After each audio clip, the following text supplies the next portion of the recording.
2027 के board exam में A+ चाहिए, बिल्कुल मिल जाएगा। देखो भाई, बहुत इंपॉर्टेंट क्वेश्चंस हैं।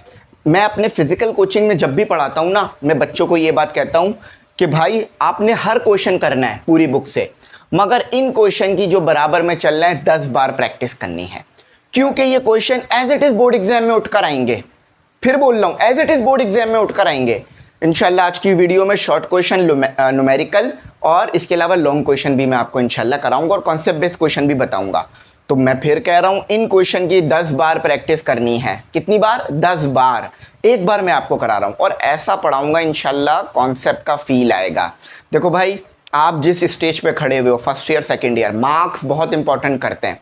जितनी अच्छी परसेंटेज उतनी अच्छी यूनिवर्सिटी, उतना अच्छा कैरियर, उतनी अच्छी फील्ड। मैं हमेशा कहता हूं कि भाई पढ़ लो, ज़िंदगी आसान हो जाएगी, तो पढ़ लेना। सही है। अच्छा, अब आ जाओ ज़रा सॉल्व करते हैं। Prove the following equations. अच्छा हाँ, एक और चीज़ मैं आपको बता दूं कि भाई आप लोग ना पहले बहुत परेशान हुआ करते थे लेक्चर्स के लिए, गेस्ट पेपर के लिए, नोट्स के लिए। अब सारा मसला हमने ख़त्म कर दिया है। अब आप हमारे बैच में जो है वो ऐड हो जाओ। 4000 रुपये इसकी फ़ीस है। आपको मिलेगा स्टूडेंट पोर्टल। क्या मिलेगा? स्टूडेंट पोर्टल मिलेगा। उस स्टूडेंट पोर्टल के ऊपर आपके lectures, live class, test, notes, guest paper, सारा मटेरियल मौजूद है। पोर्टल किस तरह का है, बराबर में चल रहा है, देख लो। पहले बेचारे बच्चे परेशान होते थे कि व्हाट्सएप पे पहले मुझे मैसेज करते थे, सर नोट्स दे दें, गेस्ट पेपर दे दें, नोट्स मिस हो गया है, गेस्ट पेपर मिस हो गया है, लेक्चर नहीं मिल रहा है, लाइव क्लास समझ नहीं आ रही, टेस्ट नहीं मिल रहा है, टेस्ट का PDF दे दें। सारा मसला ही हमने ख़त्म कर दिया। एक स्टूडेंट पोर्टल बना दिया अपनी वेबसाइट पर हमने। उस स्टूडेंट पोर्टल पर notes, lecture, test session, recorded session, live session सब मौजूद है। एक क्लिक पर सारी चीज़ें आपको मिल जाएंगी। तो जल्दी से जल्दी हमारा बैच इनरोल करो। पूरे साल के लिए फीस है 4000। नंबर आ रहा है, इस पर कॉन्टैक्ट करो। मज़ीद टाइम वेस्ट लेट मत करो। सही है। चलो आओ स्टार्ट करो हमारे साथ मिलकर।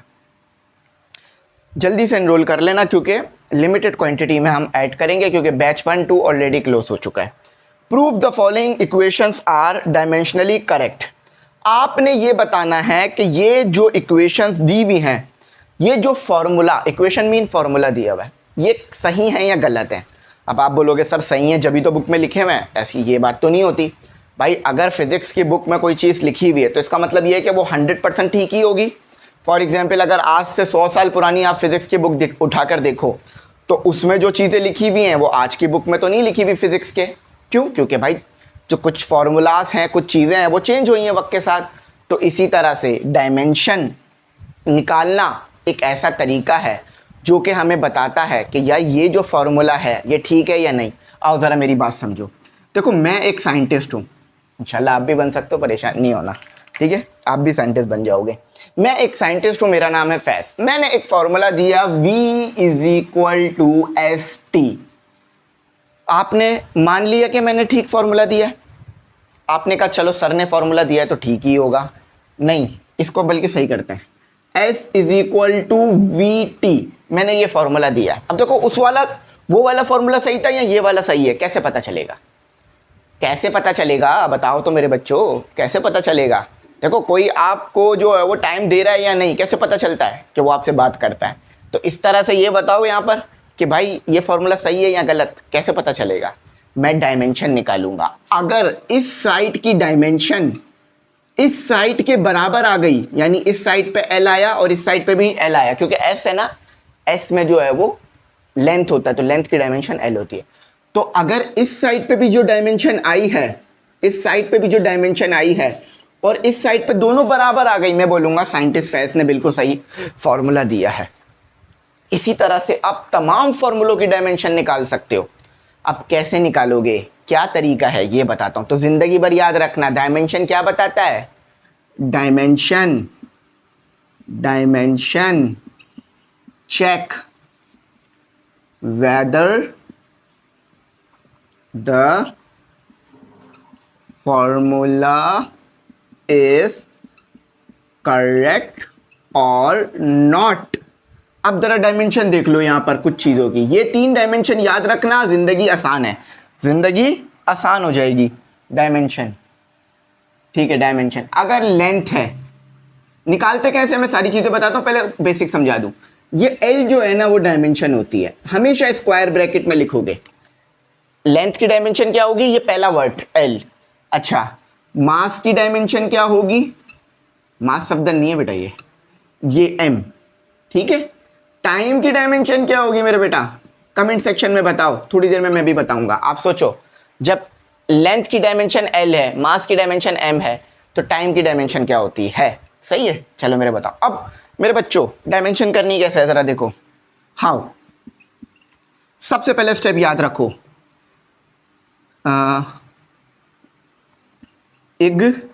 नहीं स्पेलिंग गलत है, इग्नोर कांस्टेंट। जितने भी कांस्टेंट आए डायमेंशन में, डायमेंशन करते वक्त उसे हटा दो। फॉर एग्जाम्पल देखो, जैसे कि हमारे पास 2 पाई आ रहा है, मैं क्या करूंगा? डायमेंशन करते वक्त इसे हटा दूंगा। मैं क्या करूंगा? अगर मेरे पास 2 पाई आ रहा है तो मैं इस 2 पाई को क्या करूंगा? हटा दूंगा। फॉर एग्जाम्पल यहां देखो 2 पाई आ रहा है, हटा दूंगा। इसी तरह जितने भी कांस्टेंट आए, इग्नोर कांस्टेंट, जितने भी कांस्टेंट आए आपने उसे हटा देना है। सबसे पहले स्टेप बताएंगे मेरे स्टूडेंट, जितने भी कांस्टेंट आए, जैसे 2, 3, 1, 1/2, इस तरह मल्टीपल कांस्टेंट आते हैं, उन्हें हम हटा देंगे। अच्छा, दूसरा स्टेप कि ड्राइव क्वांटिटी को मैं इसी तरह कराता हूं, और एक बार इस तरीके से डायमेंशन सॉल्व करना शुरू कर दी ना, तो फिर आपको कोई नहीं रोक सकता किसी भी चीज की डायमेंशन निकालने में। ड्राइव क्वांटिटी को कन्वर्ट करना है, convert into fundamental quantity, fundamental quantity, QUANTI quantity, and write its unit. अब देखो समझाता हूं क्या कह रहा हूं भाई। सबसे पहले तो आपने ड्राइव क्वांटिटी को फंडामेंटल क्वांटिटी बनाना है। For example F is equal to MA लिखा हुआ है ना, तो भाई देखो M तो फंडामेंटल क्वांटिटी, हम पीछे पढ़कर आ चुके कि क्या फंडामेंटल होती है, क्या ड्राइव होती है। तो M क्या है? एक फंडामेंटल क्वांटिटी। A क्या है? A ड्राइव क्वांटिटी है। याद करो 7 फंडामेंटल क्वांटिटीज होती थी, length, mass, time, temperature, amount of substance, current, luminous intensity, है ना। तो मास फंडामेंटल क्वांटिटी है। एक्सेलरेशन है फंडामेंटल? नहीं। एक्सेलरेशन का फॉर्मूला लिखो तो फंडामेंटल बन जाएगी V/T, है ना। अब मास और टाइम, ये तो फंडामेंटल है, मास और टाइम ये फंडामेंटल है। वेलोसिटी क्या होती है? S/T। तो देखो जितनी भी फंडामेंटल क्वांटिटी थी वो लिख ली मैंने। देखो ना, मास भी फंडामेंटल है, लेंथ भी फंडामेंटल है, टाइम भी फंडामेंटल है। तो जो भी ड्राइव क्वांटिटी दी हुई हो मेरे प्यारे स्टूडेंट, उसको फंडामेंटल बना लेना। वो मैं आपको बनाना हर क्वांटिटी को सिखा दूंगा, कोई परेशानी, कोई मुश्किल आपको इंशाल्लाह पेश नहीं आएगी। और फिर क्या करना? यूनिट लिख लेना, ठीक है। फिर क्या करना? यूनिट लिख लेना।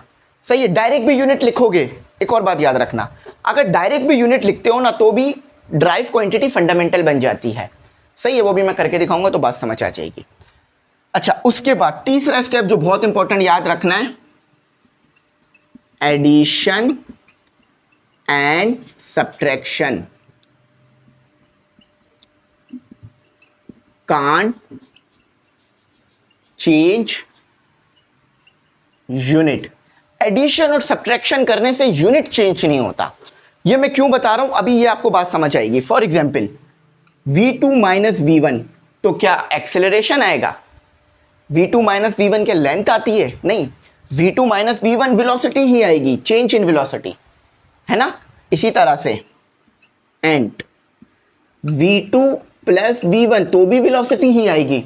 तो ये याद रखना, जब भी दो सेम चीजें यानी सेम क्वांटिटी वेलोसिटी हो या एडिशन हो रही हो या सब्ट्रैक्शन हो रही हो। अच्छा, वेलोसिटी के अलावा और चीजें भी हो सकती हैं, एक्सेलरेशन माइनस हो रही है या फिर डिस्टेंस माइनस हो रहा है, तो चीज सेम रहेगी, चीज चेंज नहीं होगी माइनस होने से। ये याद रखनी है बस आप लोगों ने बात, ठीक है। तो V2 minus V1 delta V, V2 plus V1 V ही रहेगा, यानी यूनिट चेंज नहीं होगा। आप अब देखो ना, मीटर पर सेकेंड, मीटर पर सेकेंड, तो क्या आएगा? मीटर पर सेकेंड ही यूनिट आएगा, ये बताना चाह रहा हूं। इसी तरह से मीटर पर सेकेंड प्लस मीटर पर सेकेंड, तो मीटर पर सेकेंड ही यूनिट रहेगा। तो दो सेम यूनिट अगर माइनस हो रहे हों या दो सेम यूनिट प्लस हो रहे हों तो यूनिट चेंज नहीं होता, ये आप लोगों को पता होती है बात। ये पॉइंट लिख लो, अब सारी डायमेंशन सॉल्व करोगे। इसको दिमाग में रखना, इसी की मदद से मैं अब आपको हर डायमेंशन सॉल्व करके दिखाता हूँ। इसी की मदद से मैं आपको अब हर डायमेंशन सॉल्व करके दिखाता हूँ। मैं ये वाला हिस्सा मिटा रहा हूँ ताकि ना आप लोगों को और अच्छी तरह मैं अपनी बात एक्सप्लेन करूँ। यकीन मानो ये मैंने ऐसी चीज़ें बता दी हैं जो अमूमन स्किप कर दी जाती हैं, सही, क्योंकि टाइम सेव करना होता है। बच्चों को डायरेक्ट डायमेंशन बता दी जाती हैं, लेकिन फिर बच्चे को मज़ा नहीं आता पढ़ने का और फिर कॉन्सेप्ट क्लियर नहीं होता। पहले इसकी डायमेंशन निकालते हैं, फिर इसकी डायमेंशन निकालेंगे, फिर WFD की निकालेंगे। पहले निकालते हैं 2πL/G। अच्छा, क्वेश्चन मिटा देते हैं। अब देखते हैं, देखो याद रखना टाइम की डायमेंशन क्या है, t है ना, मैंने कहा था ना मैं आगे बताऊंगा। अब इस पूरी चीज को जब आप सॉल्व करोगे ना तो आप देखना आपके पास डायमेंशन क्या आएगी, t आएगी। देखना t आएगी, समझना कैसे। सबसे पहला पॉइंट मैंने क्या बोला था, जरा इसको दिमाग में रखो, इग्नोर कांस्टेंट सॉल्यूशन। तो क्या आ गया, t is equal to whole radical L/G। Constant मैंने हटा दिया, कोई मुश्किल परेशानी, कोई बात बुरी लगी हो, नहीं। दूसरे पॉइंट में मैंने क्या कहा था, ड्राइव को फंडामेंटल बना देना या यूनिट लिख लेना, राइट्स इट्स यूनिट, सही है। अब एक बात बताओ, L/G और स्क्वायर रूट है तो 1/2 होगा, सही है। स्क्वायर रूट मतलब 1/2, या चाहो तो स्क्वायर रूट ही रहने दो, जैसा बेहतर लगे उस तरह आप इस सवाल को अटेम्प्ट कर सकते हो, कोई ज़बरदस्ती नहीं होती, सही है। अब टाइम का यूनिट क्या है, सॉरी लेंथ का यूनिट क्या है, metre. Acceleration due to gravity, g mean acceleration due to gravity क्या यूनिट होता है, मीटर पर सेकंड का स्क्वायर, है ना। अब देखो ये दोनों चीजें रेसिप्रोकल हो जाएंगी, डिनोमिनेटर में है ना तो रेसिप्रोकल कर देते हैं। तो m मल्टीप्लाई s का square divided by m, m से m कैंसिल हुआ, t is equal to whole radical second का स्क्वायर, सेकेंड का स्क्वायर स्क्वायर रूट से कैंसिल करेगा, तो t is equal to second, unit क्या आया, सेकेंड। अब हम सबको पता है सेकेंड यानी टाइम, डायमेंशन क्या आ गई, t। अच्छा अब देखो, अब डायमेंशन को ऐसे भी छोड़ सकते हो, कोई मसला नहीं है, लेकिन ये लिखना m0, L0 और t। अब आप बोलोगे सर ये क्या कर दिया, कोई नहीं किया बेटा। देखो m0 का मतलब क्या है, यानी m1 है, नहीं है। L0 का मतलब क्या है, 1 है, यानी नहीं है। तो m0 m नहीं है, L0 L नहीं है, सिर्फ t है। फाइनल आंसर ऐसे देना, सही है। अब इसको करते हैं। सबसे पहले मेरी बात सुनेंगे मेरे प्यारे स्टूडेंट्स, कांस्टेंट है कोई, यानी कांस्टेंट को तो इग्नोर करने की ज़रूरत नहीं है। अच्छा दूसरा स्टेप, ये क्या है, ड्राइव क्वांटिटी है। देखो ड्राइव क्वांटिटी तो ग्रेविटी भी थी। अच्छा मैं ज़रा इसको बताता हूँ, मैं डायरेक्ट यूनिट लिख देता हूँ, न्यूटन मीटर। लेकिन अब मसला ये है न्यूटन किसके बराबर है, न्यूटन यूनिट है। अब मुझे नहीं समझ में आ रहा कि न्यूटन किस चीज़ के बराबर है, मुझे यहाँ यूनिट चाहिए, ऐसे चाहिए लेंथ मास। तो इसीलिए मैंने कहा था कि ड्राइव क्वांटिटी को कन्वर्ट करना फंडामेंटल क्वांटिटी में। तो यूनिट लिखने के बावजूद भी मुझे समझ नहीं आ रहा है कि न्यूटन किस चीज़ से बन रहा है, मुझे ये समझ नहीं आ रहा। तो इसीलिए मैं फोर्स को किस में कन्वर्ट करूँगा, फंडामेंटल क्वांटिटी में, क्वांटिटीज़ में, ठीक है। तो देखो फोर्स यानी हम सबको पता है force is equal to m a, तो यहाँ मैंने रख दिया m और a। अब जो क्वांटिटी बेस बनती जा रही है यानी फंडामेंटल बनती जा रही है उसे ब्रैकेट से बाहर कर दो, m को बाहर ले जाओ, m और एक और m भी है तो 2m हो गए, सही है। अब a हेयर, a किसके बराबर होता है, v/t और इसका स्क्वायर, नहीं बल्कि सिर्फ t। तो v अपॉन टी m का स्क्वायर। देखो ना, बेसिस सेम होंगी तो क्या होगा, पावरें ऐड हो जाएंगी, यानी m का स्क्वायर हो जाएगा। आप एक बात बताओ, वेलोसिटी कौन सी क्वांटिटी है, बेस है या ड्राइव? वेलोसिटी, देखो मैंने 7 क्वांटिटीज बताई हैं, उनको अपने दिमाग में रखो। ये फंडामेंटल क्वांटिटी होती है, इसके अलावा जितनी भी होंगी ड्राइव होंगी। कौन सी क्वांटिटी है? लेंथ, मास, टाइम और टेम्परेचर, जगह नहीं तो यहाँ लिख रहा हूँ, टेम्परेचर, इसके अलावा करंट, अमाउंट ऑफ सब्सटेंस और ल्यूमिनस इंटेंसिटी। देखो लेंथ, मास, टाइम, टेम्परेचर, करंट से मुराद वो इलेक्ट्रिक करंट, ठीक है, अमाउंट ऑफ सब्सटेंस मोल और ल्यूमिनस इंटेंसिटी। अब ये एक बात बताओ, इन सब में कहीं वेलोसिटी आ रही है? नहीं, टाइम आ रहा है, यानी टाइम बेस क्वांटिटी है, फंडामेंटल क्वांटिटी है। वेलोसिटी को अंदर रखो, टाइम को बाहर ले जाओ, सही है। अब वेलोसिटी बताओ क्या फॉर्मूला होता है, बोर्ड पे शायद लिखा हुआ भी है वेलोसिटी का फॉर्मूला। हियर वेलोसिटी का फॉर्मूला होता है v is equal to S upon t. तो एस अपॉन टी और m का स्क्वायर। अच्छा, ये m मतलब मास है, ठीक है, परेशान नहीं हो, सॉरी, ये m मतलब मीटर है, एक गलती हो रही है हमसे। एक चीज मास है, हमने क्या किया है, हमने ना यूनिट और एक जगह यूनिट लिख दिया, एक जगह हमने क्वांटिटी लिख दी। तो ये मीटर लेंथ थी, ये m मास था और ये डिस्टेंस था, तो ये स्क्वायर नहीं होगा, ये जो हमने स्क्वायर कर दिया ना, ये स्क्वायर नहीं होगा, इसको ठीक करना। m और d, ये मास है, ये डिस्टेंस है, सही है। वो मैंने दोनों m को मिला दिया था ना, वो गलत किया है मैंने, क्योंकि वो मैंने दोनों को यूनिट में लिख दिया था ना, इसलिए m और d, सही, m, d और t। अब एक बात बताओ, डिस्टेंस भी लेंथ है और s भी लेंथ है, डिस्टेंस भी लेंथ है, तो चाहो तो s लिख लो या d लिख लो, तो क्या हो जाएगा, s मल्टीप्लाई बाय ये भी s हो जाएगा और m और ये t का स्क्वायर। अब यूनिट लिखो, यूनिट, यहां पर बस थोड़ा सा एक मिस्टेक हो गई थी, क्योंकि मैंने पहले यूनिट लिख दिया था ना, फिर इसको मैंने यूनिट को कन्वर्ट नहीं किया, दोबारा यूनिट ही लिख दिया। तो डिस्टेंस का स्क्वायर m यानी kg और सेकंड का स्क्वायर। अब एक बात बताओ मुझे, डिस्टेंस यानी लेंथ का यूनिट क्या होता है, l, मीटर, सही है, मीटर यानी क्या, लेंथ है ना, मीटर का मतलब लेंथ होता है ना, तो ये हो गया आपके पास लेंथ का स्क्वायर, बल्कि m से लिखो, m, ठीक है। देखते हैं आपकी बुक में m लिखा है या उन्होंने क्या लिखा है, हाँ m लिखा है, m यानी kg, मास, kg है ना, तो मास, मीटर यानी लेंथ का स्क्वायर, सेकंड। अब देखो ये डिनोमिनेटर में है, ऊपर आके न्यूमरेटर बन जाएगा, ये आंसर आ गया। देखो m क्यों लगाया, क्योंकि kg मौजूद था, मास यूनिट kg होता है ना, इसलिए m लिख दिया। देखो यूनिट लिख लो, मीटर, kg, सेकंड, सही है।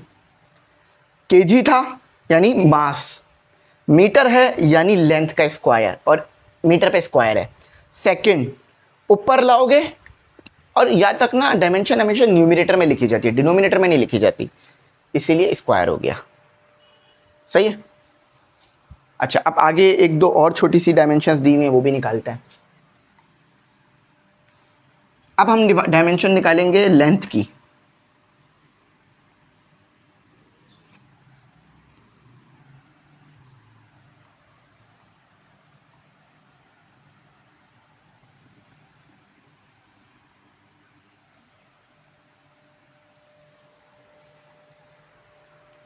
देखो s is equal to v i t plus half a t का स्क्वायर, इसकी डायमेंशन निकालनी है। मैं सिंपल बता दूंगा, यहां पर क्या है, लेंथ यानी डिस्टेंस लेंथ होता है ना भाई। देखो डिस्टेंस का मतलब क्या होता है, जस्ट नथिंग, लेंथ, लेंथ कह लो। तो लेंथ की डायमेंशन क्या होती है? एल, यानी एल। इस पूरे को सॉल्व करोगे ना तो डायमेंशन एल आनी चाहिए। अब आप बोलोगे सर इतने सारी क्वांटिटीज़ हैं कैसे होगा? जो तरीका मैंने बताया था वैसे ही होगा। आज वो ज़रा करते हैं उस तरीके को अप्लाई। सही है, तो सोल्यूशन की हेडिंग डालते हैं। सबसे पहले हम इस साइड को सॉल्व करेंगे ना, एच इज इक्वल टू, अच्छा वेलोसिटी यूनिट क्या है, इनको यूनिट लिखते हैं। वेलोसिटी का यूनिट क्या होता है? मीटर पर सेकेंड। टाइम का यूनिट क्या होता है? Second, half. एक्सेलरेशन का क्या होता है? मीटर पर सेकेंड स्क्वायर। यही होता है ना एक्सेलरेशन का यूनिट। देखो यूनिट लिख देता हूँ। वेलोसिटी का यूनिट होता है आपके पास, देखो इनिशियल वेलोसिटी हो फाइनल वेलोसिटी हो, यूनिट सेम रहेगा। तो ये वी आई से घबरा नहीं जाना, मीटर पर सेकेंड। एक्सेलरेशन क्या होती है यूनिट में? मीटर पर सेकेंड स्क्वायर। और टाइम का तो हम सबको ही पता है, सेकेंड। अच्छा यहाँ आ गया सेकेंड, मगर सेकेंड पे स्क्वायर है, सही है, इसलिए स्क्वायर लगा है। देखो इसका यूनिट क्या आ गया? मीटर पर सेकेंड स्क्वायर। टाइम का यूनिट क्या है? Second square. सेकेंड से सेकेंड कैंसिल, सेकेंड स्क्वायर से सेकेंड स्क्वायर कैंसिल। पहला पॉइंट क्या कहता है? Ignore constant. 1/2 क्या है? कांस्टेंट है। s is equal to m plus m। अब मैंने आप लोगों को ये बात शुरू में ही बता दी थी कि दो सेम क्वांटिटीज अगर प्लस हों तो यूनिट वही रहता है जो है। तो अगर मैं मीटर और मीटर इन दोनों को प्लस करूं तो क्या मिलीमीटर सेंटीमीटर आएगा? नहीं, मीटर ही रहेगा। सही है, तो s is equal to m। देखो लेंथ में अगर लेंथ को ऐड करो तो यूनिट चेंज होता है? नहीं, मीटर ही रहता है। तो इसीलिए ये भी लेंथ है, ये भी लेंथ है, दोनों प्लस होकर लेंथ ही बनाएगा। आप 2m नहीं लिख देना इसे कि सर ये तो 2m होना चाहिए ना, m प्लस m। बात समझो, ज़रा फिजिकल तरीका समझो कि भाई लेंथ में लेंथ को ऐड करो। फॉर एग्जाम्पल बिरयानी में बिरयानी मिलाओ तो क्या आपके पास जो है वो पुलाव बन जाएगा? आप बोलोगे सर 2 kg बिरयानी बन जाएगी। नहीं बेटा, यहाँ पे फिजिकल क्वांटिटी की बात कर रहा हूँ मैं। तो क्या यूनिट होता है? मीटर यूनिट है। क्या होती है इसकी डायमेंशन? लेंथ। एल हो गई ना, ये लो प्रूफ हो गया। कोई भी ऐसा स्टेप नहीं है जो कि ऐसा हो कि समझ ना आए, जिसमें मैथमेटिक्स गलत की हो या जिसमें कोई मैंने अपने मर्जी के रूल लगाए हों। अब देखने में कितनी बड़ी लग रही थी डायमेंशन, लेकिन जब सॉल्व करी तो कितनी बच्चों वाली निकली है डायमेंशन। डायमेंशन का यही होता है, वैसे डराती है लेकिन होती बड़ी छोटी सी है। अच्छा अगला क्वेश्चन आपके पास थोड़ा सा समझने लायक है, मगर इतना मुश्किल नहीं है, आसान है। अच्छा देखो क्या कह रहे हैं, ज़रा मैं सवाल उतार दूं फिर आपको समझाता हूँ। ये सवाल मैं बहुत बार अपने ना फिज़िकल कोचिंग में पढ़ा चुका हूँ। फिज़िकल कोचिंग अक्सर लोकेशन पूछते हैं, तो ये जो है ना हमारा north Nazimabad Sarina mobile market के सामने बना हुआ है हमारा फिज़िकल कोचिंग। तो वहाँ पर मैं ये सारी चीज़ें बहुत डिटेल में पढ़ा ही रहा होता हूँ आप लोगों को। तो वहाँ पे जो बच्चे हैं उनको तो मैं ये टेस्ट भी दे रहा होता हूँ बार बार। Derive the equation for period of oscillation. अब ये क्या है मैं बताता हूँ। अभी ये जो इसका कॉन्सेप्ट है ना, इस टॉपिक का कॉन्सेप्ट आपके पास आएगा सन 2000 सन 2000 बोला, चैप्टर नंबर 12 या 13 में इसका कॉन्सेप्ट आएगा। Derive the equation for period of oscillation of a mass SUS suspended, ED यहाँ लिख रहा हूँ, suspended on a vertical spring. थोड़ा मैथमेटिकल टाइप क्वेश्चन है ये।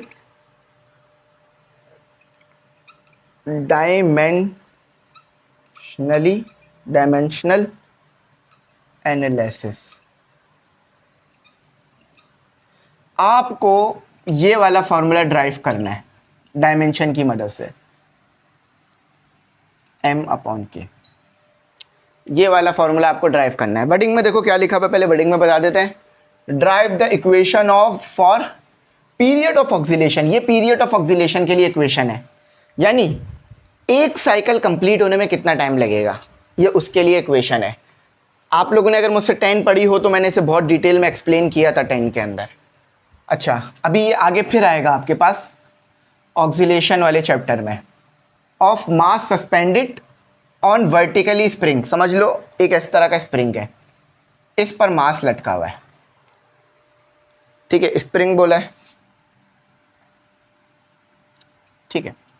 अब इसकी ऑक्सीलेशन के लिए ये वाला फॉर्मूला है, ये ऊपर जाएगा, जब आप इसको नीचे खींचोगे तो ये क्या करेगा, पहले तो नीचे आ जाएगा, फिर यहाँ से ऊपर जाएगा, फिर नीचे आएगा, फिर ऊपर जाएगा, इस तरह ये ऊपर नीचे मोशन करेगा।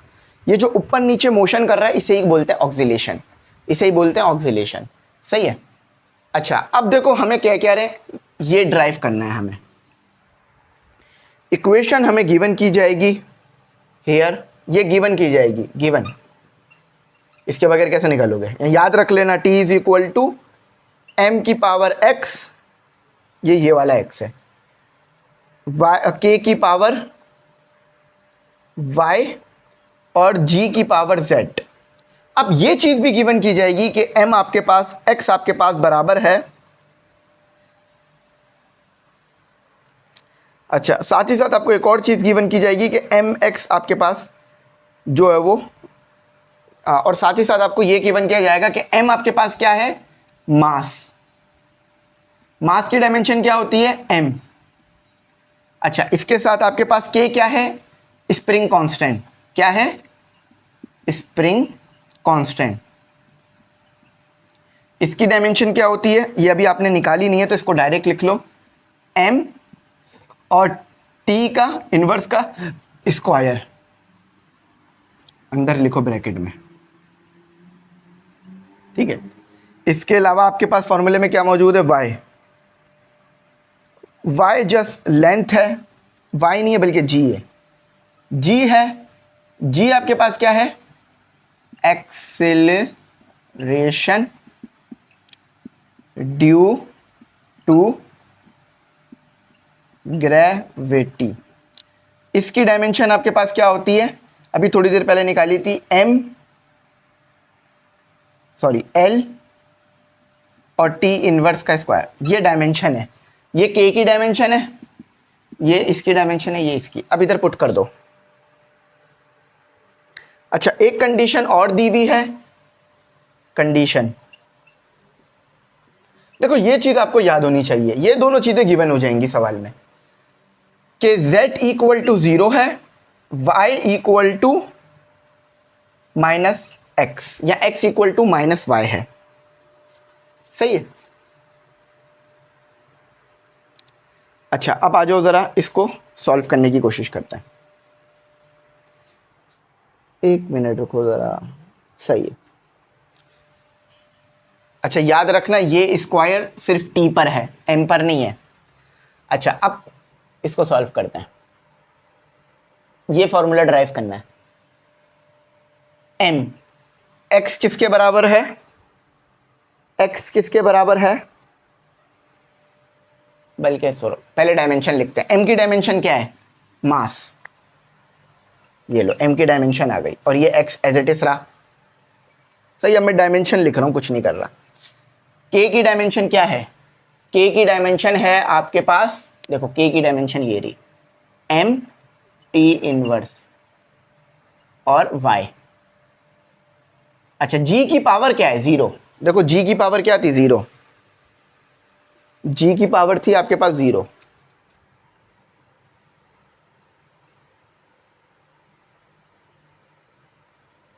ठीक है।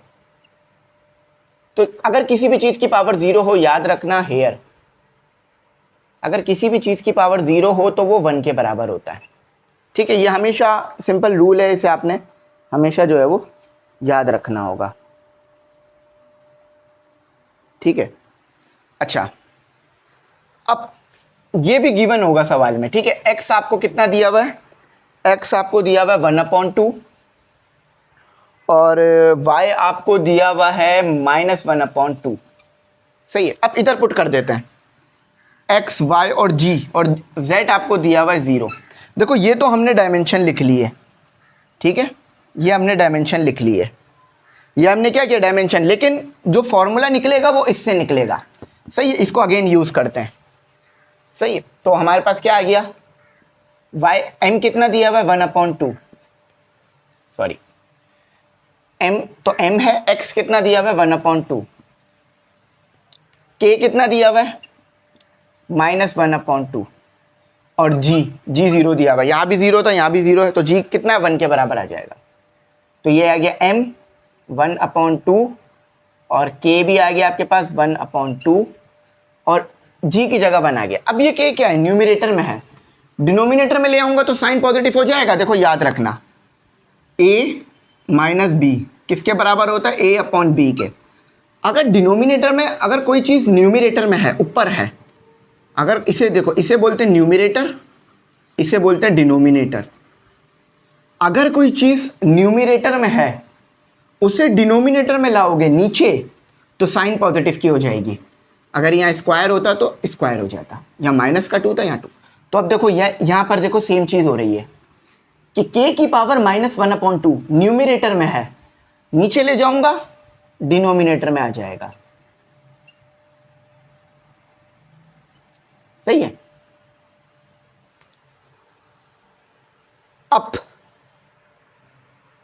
अब मैं उसको रिमूव करूंगा ताकि हम अपना काम कर सकें।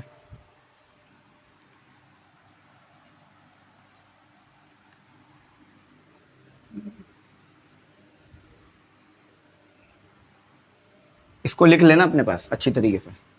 यहाँ मैंने डायमेंशन इसलिए पुट किए ताकि आपको चीज़ें जो है वो समझा सकूं।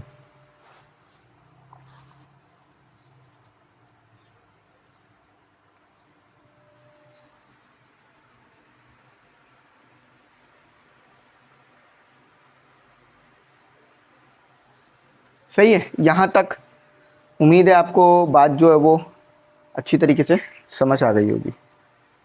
अच्छा, इसकी मदद से ना x और y की वैल्यू भी निकाली गई है इसकी मदद से।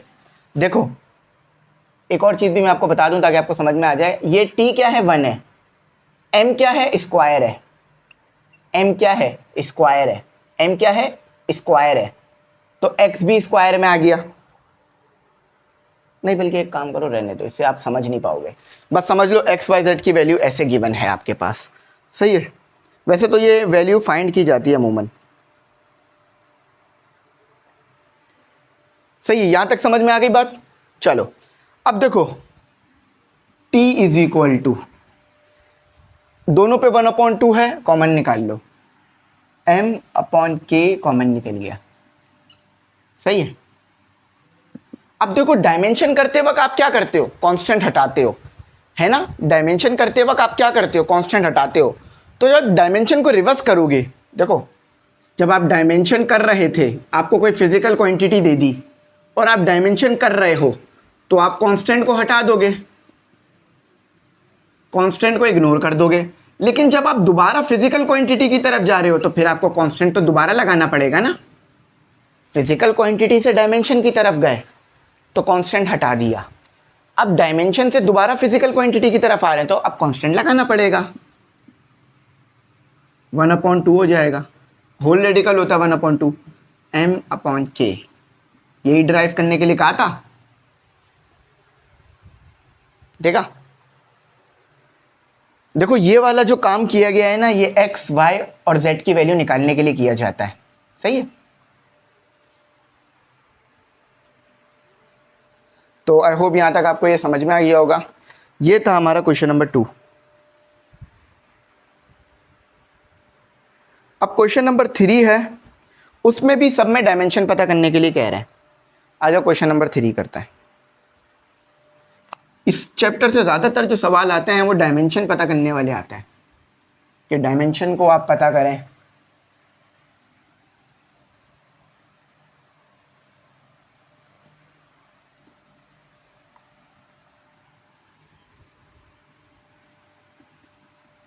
अच्छा, अब क्वेश्चन क्या है, पहले क्वेश्चन लिख देता हूं।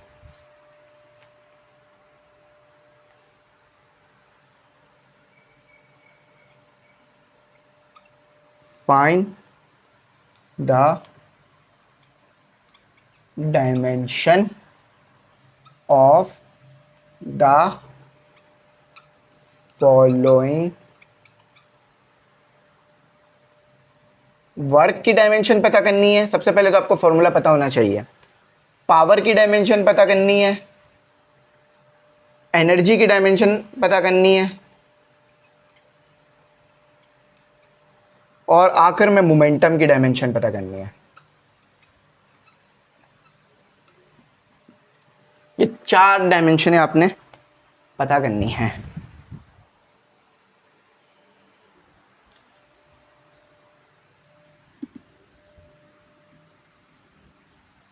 सबसे पहले हम डायमेंशन निकालेंगे वर्क की, क्योंकि वर्क पहले दिया हुआ है ना। वर्क क्या होता है? W is equal to F D. थोड़ी देर पहले हमने अभी डायमेंशन निकाली थी, तो इसको जल्दी कर लेते हैं। F क्या होता है? M A. देखो मैं इसका अगर यूनिट लिखूंगा तो मेरे को डायमेंशन नहीं निकल रही। यूनिट लिखने से डायमेंशन नहीं निकल पा रही, क्योंकि मुझे न्यूटन समझ नहीं आ रहा कि न्यूटन किसके बराबर है। या तो आप न्यूटन की डायमेंशन याद रख लो, जो कि सही तरीका नहीं है। कॉन्सेप्ट क्लियर करो। तो इसीलिए मैंने क्या किया, एम ए। पहले मैं फंडामेंटल क्वांटिटी को ड्राइव क्वांटिटी को फंडामेंटल बनाऊंगा। मैं क्या कर रहा हूं, मैं ड्राइव्ड क्वांटिटी को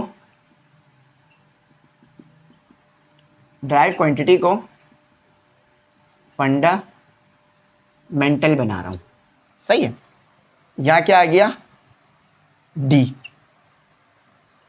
अब इन सब में ड्राइव कौन सी है? एक्सेलरेशन ड्राइव है, और मास और डिस्टेंस यानी डिस्टेंस लेंथ होती है, ये फंडामेंटल है। अब हमें पता है हेयर एक्सेलरेशन किसके बराबर होता है? v अपॉन टी के। तो यहां पुट कर देते हैं v अपॉन टी। अब इसमें से बताओ फंडामेंटल कौन सी है, ड्राइव कौन सी है? m d और t। अब here v is equal to s upon T, या d अपॉन टी भी कर सकते हो। देखो d लिखो s लिखो, कोई मसला नहीं, दोनों एक ही चीज होती है। तो d अपॉन टी। अब सारी फंडामेंटल हो गई हैं, तो क्या आ गया आपके पास?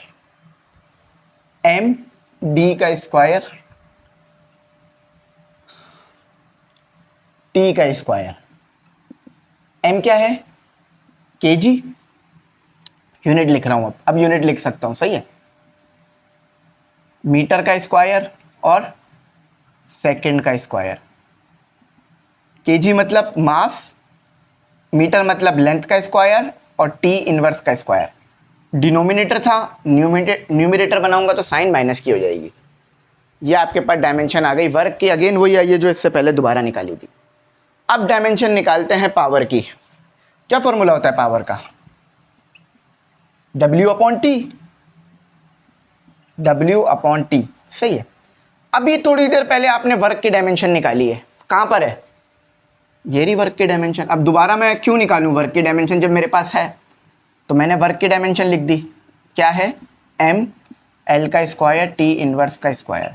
देखो आप जब पेपर में सिर्फ वर्क आएगा ना, तो ये सारा काम आपने करना पड़ेगा। अभी मैं ये काम दोबारा यूं नहीं कर रहा, क्योंकि मैं पहले कर चुका हूं। मेरे पास ये रही वर्क की डायमेंशन पूरी की पूरी, सही है। सेकंड का जस्ट सेकंड, तो m l का स्क्वायर t इनवर्स। अब देखो यहां क्या आ जाएगा? t। अब ये वाला t ऊपर जाएगा तो क्या बना लेगा? m l का स्क्वायर t इनवर्स का क्यूब। समझ आया कैसे? देखो ये ऊपर जाएगा, ये भी माइनस का हो जाएगा। Basis same power add. देखते हैं सही है। सर गलत आई हो, वैसे उम्मीद तो नहीं है कि गलत आया होगा। हमें अपना हाँ बिल्कुल सही आया। अच्छा अगली डायमेंशन एनर्जी। अच्छा एक और बात याद रखना, लिख लो, वर्डिंग लिख लो।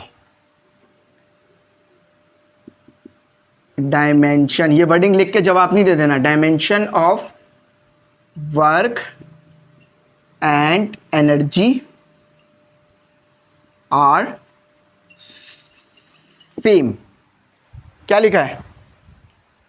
एनर्जी की स्पेलिंग गलत लिखी है ENERGY। जो डायमेंशन वर्क की होती है वही एनर्जी की होती है। आओ प्रूफ करते हैं। कौन सी एनर्जी, कोई भी एक एनर्जी उठा लो, काइनेटिक उठा लो, kinetic energy is equal to half M V का स्क्वायर। मास फंडामेंटल क्वांटिटी है, वेलोसिटी ड्राइव है, तो here v is equal to S upon T. ये डी लिख लो, चाहे तो डी लिखो एस लिखो भाई, आपकी मर्जी होती है। हाफ एम आ गया यानी एम आ गया यानी एम आ गया यानी क्या आ गया, एम ही रखो अभी से, के जी मास को मास ही रखो, डी का स्क्वायर टी का स्क्वायर। अब देखो सब फंडामेंटल है, सारी फंडामेंटल है, कोई भी बेस नहीं है, कोई भी ड्राइव नहीं है। अच्छा अब क्या पढ़ाया था डायमेंशन में, कांस्टेंट को इग्नोर कर दो, 1/2 कांस्टेंट है, इसे इग्नोर कर दो। तो ये हो गया आपके पास केजी, ये हो गया आपके पास मीटर का स्क्वायर और टाइम का स्क्वायर, सेकंड का स्क्वायर, सही है, मीटर का स्क्वायर पर सेकंड का स्क्वायर। अब डायमेंशन लिख लो, केजी की डायमेंशन क्या होती है एम, मीटर की डायमेंशन क्या होती है एल का स्क्वायर सेकंड। ये लो देखो क्या डायमेंशन आई थी वर्क की, एम एल का square T inverse, M L का स्क्वायर टी इनवर्स का स्क्वायर। देखो मैंने लिखा था ना, dimension of work and energy are same, इसी वजह से मैंने लिख दिया था, लेकिन फिर मैंने आगे आके समझा भी दिया। प्यारा प्यारा न्यूमेरिकल आ गया, हलवा न्यूमेरिकल है, हलवा, बादाम और अखरोट का हलवा है, थोड़ा सा मुश्किल, लेकिन आपके सर आपके लिए इसे हलवा बनाएंगे, आसान बनाएंगे, हलवे से मुराद आसान। क्या कहते हैं कहने वाले, an A E R O, aeroplane travels, an aeroplane वाला है या मून वाला है, एरोप्लेन वाला है, ये तो बहुत आसान है। An aeroplane travels at 850 kilometre per hour, how long does it take to travel 1 kilometre, और करेक्ट आंसर आप बताओगे। सबसे पहले सवाल को समझो, कॉन्सेप्ट क्लियर करो, फिर जाके कुछ करना आगे। देखो एक एरोप्लेन है,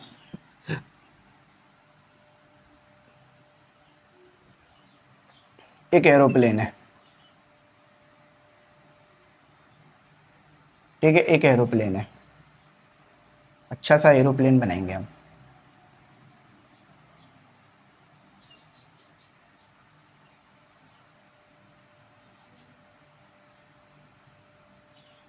अच्छा लग रहा है ना, ये मेरे को कोई महंगी कंपनी का एरोप्लेन लग रहा है, अच्छा लग रहा है ना एरोप्लेन।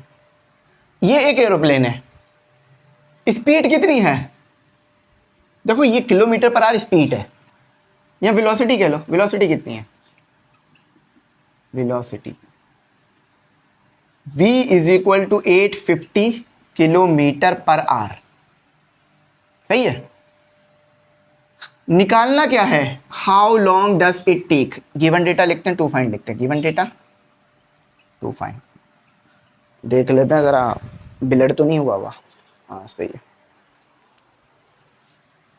तो वेलोसिटी गिवन कर दी 850 किलोमीटर पर आवर, मसला ये है मुझे चाहिए मीटर पर सेकंड में, क्यों, क्योंकि आंसर मुझे मीटर पर सेकंड में निकाल के देना है, आंसर मुझे सेकंड में देना है। तो आंसर अगर मुझे सेकंड में देना है तो मुझे इसे किलोमीटर पर आवर से मीटर पर सेकंड करना होगा, और इसे मीटर करना होगा, 1 किलोमीटर। अब देखो किलो का मतलब क्या होता है, मल्टीप्लाई 10 की मल्टीप्लाई 1000, तो यानी 1 मल्टीप्लाई बाय 1000, 1000 मीटर हो गया। तो 1 किलोमीटर हम सब जानते हैं 1000 मीटर के बराबर होता है। इसको करो कन्वर्ट, असल न्यूमेरिकली ये है, given data to find, find क्या करना है, टाइम।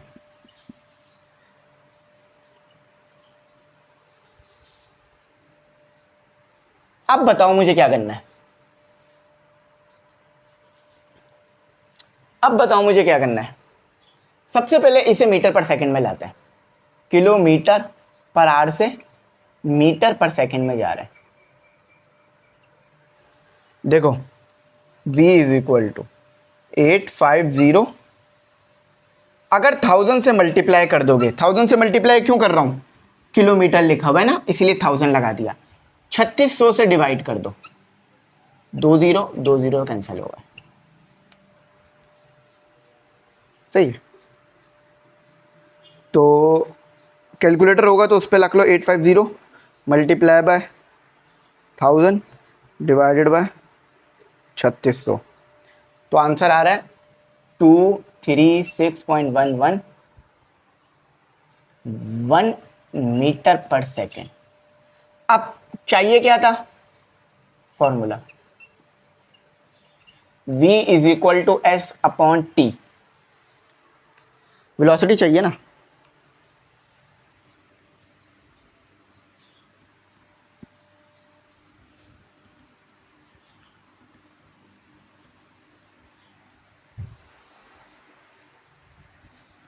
वेलोसिटी का फॉर्मूला क्या है, v is equal to S upon T, T चाहिए तो s और v, s कितना दिया हुआ है 1000 और v हमने निकाला था, मैं अभी सामने से हट जाऊंगा तो देख लेना, 236.11, टाइम निकाल लो।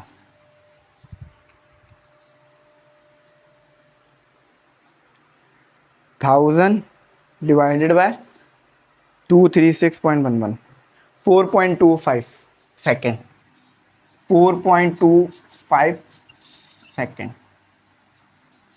Final answer. कोई ऐसी बात जो बुरी लगी हो, कोई ऐसी बात जो समझ नहीं आई हो, कोई ऐसी बात कोई भी हो सकती है। नहीं सर ऐसा कुछ नहीं है, आपने माशाल्लाह अच्छा समझाया। चलो अच्छा समझाया तो फिर तो बड़ी अच्छी बात है।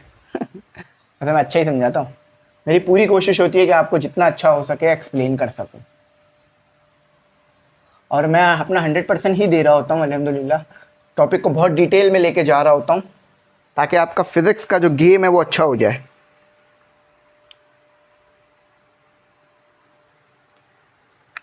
व्हाट्सएप पे मैसेजेस आए मैं देख लेता है क्योंकि क्लास तो हमारी लंबी चलेगी। चलो बाद में देखेंगे। एक और सवाल है, इंपॉर्टेंट सवाल है,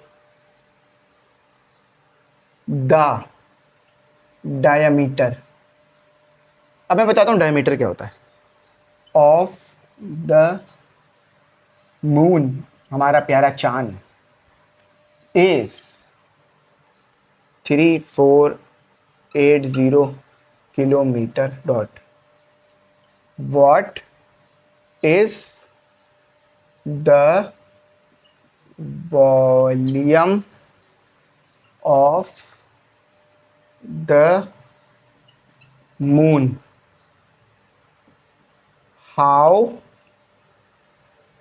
कैसे, how many moon would be needed to create a volume of equal to that of अर्थ। अच्छा देखो सबसे पहले तो ये पूछ रहे हैं वॉल्यूम क्या होगा हमारे पास मून का। दो चीजें पूछी है, मैं समझाता हूं। समझो ये है हमारे पास मून, क्योंकि काफी बड़ा बना दिया। ये है हमारे पास अर्थ, इसके मुकाबले में छोटा बनाता है, सही है। ये है हमारे पास मून, ये है हमारे पास प्यारी अर्थ। सबसे पहले पूछा गया है, मैं पढ़ के बता देता हूँ, the diameter of the moon is, moon का डायमीटर आपको गिवन किया गया है, ये डायमीटर है मून का। देखो बाउंड्री से लेकर ये सेंटर पॉइंट से टच होता हुआ जाना, याद रखना डायमीटर में आपको सेंटर पॉइंट से टच करते हुए जाना है। अगर ये बनाता हूँ ना, ये डायमीटर नहीं है, ये कॉर्ड हो जाएगी, ठीक है, ये डायमीटर नहीं होगी। तो डायमीटर के लिए ज़रूरी है कि एक पॉइंट आप बाउंड्री को टच करो, फिर सेंटर को टच करो, फिर दूसरे पॉइंट को टच करो, तो ये डायमीटर कहलाएगा। अच्छा, अब पूछ रहे हैं the diameter of the moon is, moon का डायमीटर कितना है, डी, जो कि है 3480 kilometre. What is the volume of the moon, इस मून का वॉल्यूम कितना होगा, यह आपने बताना है। सही है। How many moons would be needed to create a volume of equal to the earth, कितने मून मेरे पास होने चाहिए कि वो अर्थ के वॉल्यूम के बराबर आ जाए।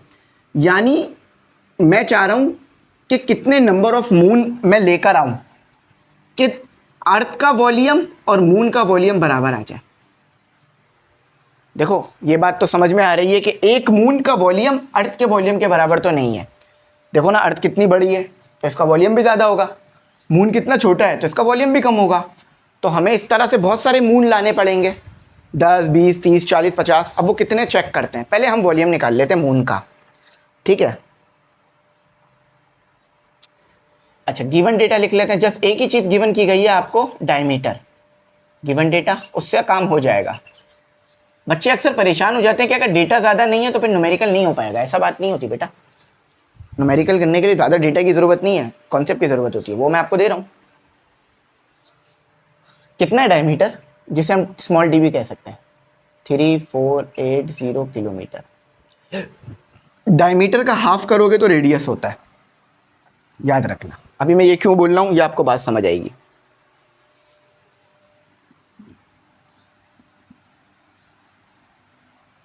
ठीक है, तो हमें क्या निकालना है, सबसे पहले तो वॉल्यूम ऑफ मून निकालना है। सही। अच्छा, फॉर्मूला क्या है, moon is a sphere, moon क्या है, एक स्पेयर है। So volume of sphere formula is, तो वॉल्यूम का क्या फॉर्मूला होगा, 4/3 पाई आर क्यूब, समझे। अगर मैं इसको 2 से डिवाइड करा दूं तो रेडियस आ जाएगा। मैंने अभी बताया हाफ होता है, तो जब भी मैं बता रहा था क्यों हाफ होता है।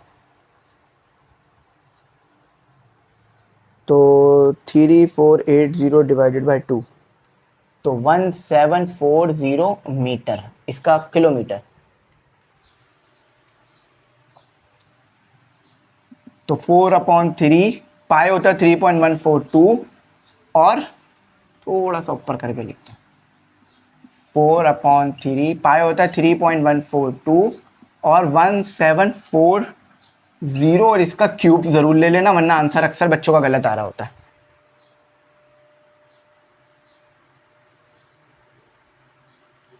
तो 4/3 3.142 1740 इसका क्यूब। तो जो जवाब आ रहा है वो बड़ा नंबर आएगा काफ़ी, 2.094। ये मून का वॉल्यूम है, याद रखना। सबस्क्रिप्ट में लिख रहा हूँ, मल्टीप्लाई 10⁻10 मीटर क्यूब,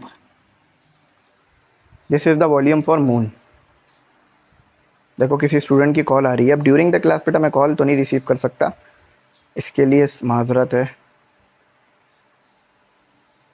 अच्छा सॉरी, ये आंसर किलोमीटर में आया है क्योंकि हमने रेडियस किलोमीटर में रखा था, रेडियस मैंने किलोमीटर में रखा था तो आंसर किलोमीटर में आएगा, मुझे मीटर में चाहिए। तो मीटर में जाने के लिए मैं क्या करूँगा, 2.09 मल्टीप्लाई 10⁻⁹ क्यूब।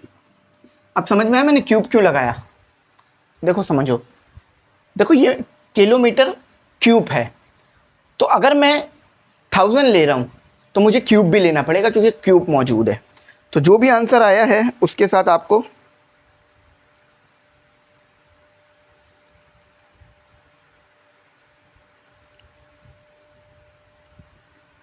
हाँ अब सही आ रहा है, अब मीटर में आ रहा है ना, पहले किलोमीटर में आ रहा था। ये मून की जगह मूम लिख दिया मैंने। 2.02 मल्टीप्लाई 10⁻19 मीटर क्यूब। सही है। अब वॉल्यूम ऑफ अर्थ भी देख लो क्योंकि उसकी ज़रूरत पड़ेगी। वॉल्यूम ऑफ अर्थ,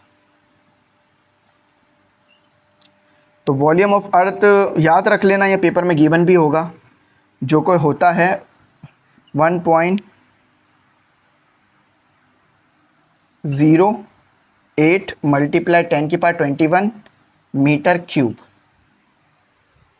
अब नंबर ऑफ मून निकालने, अब नंबर ऑफ मून, कितने मून चाहिए होंगे कि मून का वॉल्यूम अर्थ का वॉल्यूम बराबर हो जाए, यानी मैं कितने मून और अर्थ के अंदर रखूं कि मून का वॉल्यूम अर्थ का वॉल्यूम बराबर हो जाए।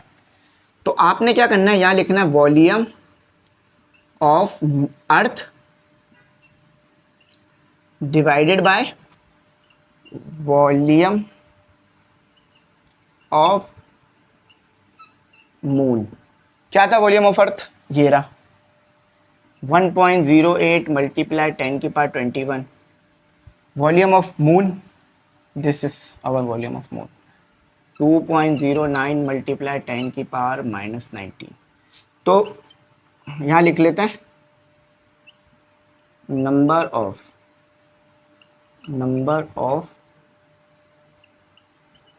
मून। ये मून की स्पेलिंग में एम बड़ा लगेगा क्योंकि नाम है ना, नाम में तो एम बड़ा आता है ना। ग्रामेटिकल मिस्टेक ना करें, तो लिख लेते हैं 1.08 एक्सपोनेंट 21 डिवाइडेड बाय 2.09 एक्सपोनेंट 19। 51 नहीं, 51 नहीं, थोड़ा ना इसका नंबर बड़ा लिखना पड़ेगा, वरना थोड़ा इसका नंबर ना मुझे बड़ा लिखना पड़ेगा, यानी ज़्यादा वैल्यूज़ देनी पड़ेंगी। इसको राउंड ऑफ करूँगा ना तो 2.2 हो जाएगा, राउंड ऑफ कर रहा हूँ, राउंड ऑफ, तो 2.2 हो जाएगा और 1.083। कुछ नहीं किया, जस्ट राउंड ऑफ करने की कोशिश की क्योंकि नंबर हमारा बड़ा आ रहा था। एक दो मून ज़्यादा आ रहा है तो एक दो चांद ज़्यादा हो जाने से कितना फ़र्क आ जाएगा। 49 मून। अगर किसी बच्चे का 50 भी आ रहा है तो एक्सेप्टेबल है, लेकिन कोशिश करना 49 आए। बस ज़रा सा ना इसको राउंड ऑफ कर देना, इसको राउंड ऑफ कर देना तो वो आपका 49 हो जाएगा। सही है।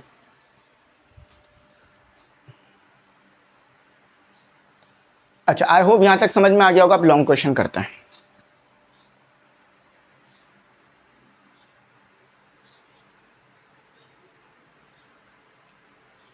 बल्कि लॉन्ग क्वेश्चन इस चैप्टर से नहीं आते, तो इस चैप्टर से कोई लॉन्ग क्वेश्चन नहीं है हमारा। सही है, कॉन्सेप्ट बेस्ड क्वेश्चन है, वो बराबर में चलेगा। कॉन्सेप्ट